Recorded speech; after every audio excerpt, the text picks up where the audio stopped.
What's going on, everybody? Kennybomb is in the building, and we have finally reached the peak of Kombat Pack 1 as the wrong of Ermac being left out of Mortal Kombat 11 is finally about to be made right because he is set to be released in Mortal Kombat 1 this month. But do we know when he's going to be released in Mortal Kombat 1? Do we know when he's going to get a trailer?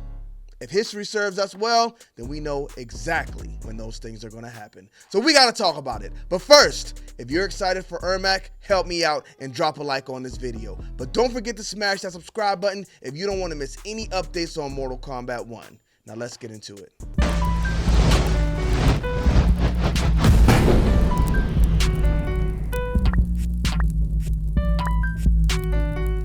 Run, boy, they coming on. So Kombat Pack 1 is coming to a head. We've had Mortal Kombat 1 for just over 6 months now, so as you would expect, we are halfway through the first DLC pack. But is the better half behind us, or is the better half in front of us?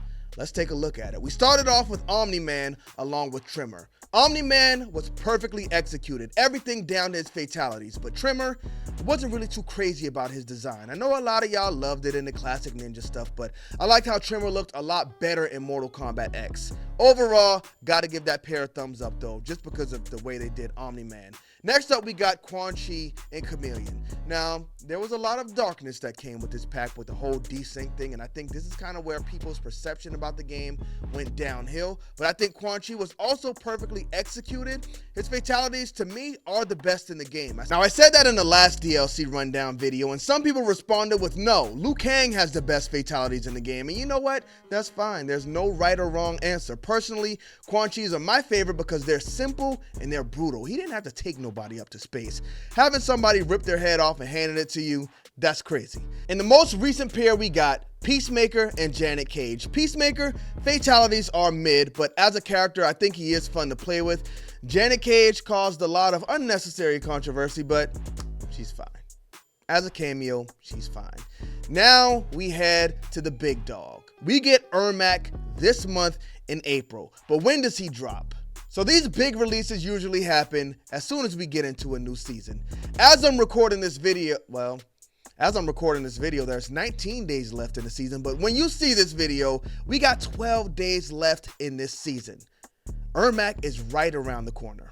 Now, if 12 days is not hype enough for you and you need something else to tickle those sensations, we got Peacemaker's trailer 6 days before he dropped. So we could be getting the Ermac trailer as soon as next week. But speaking of the Peacemaker trailer, the trend continued where we got to see the new character revealed and a sneak peek of the cameo. So this time I expect to see the same thing. So that makes this trailer even more hype because the next two characters we're going to see are probably the two I was most interested in seeing since this whole Kombat Pack was announced. Because we haven't really seen Movado in a proper way since he was revealed in Mortal Kombat Deadly Alliance. I know he was in Mortal Kombat Armageddon, but that game was kind of ugh.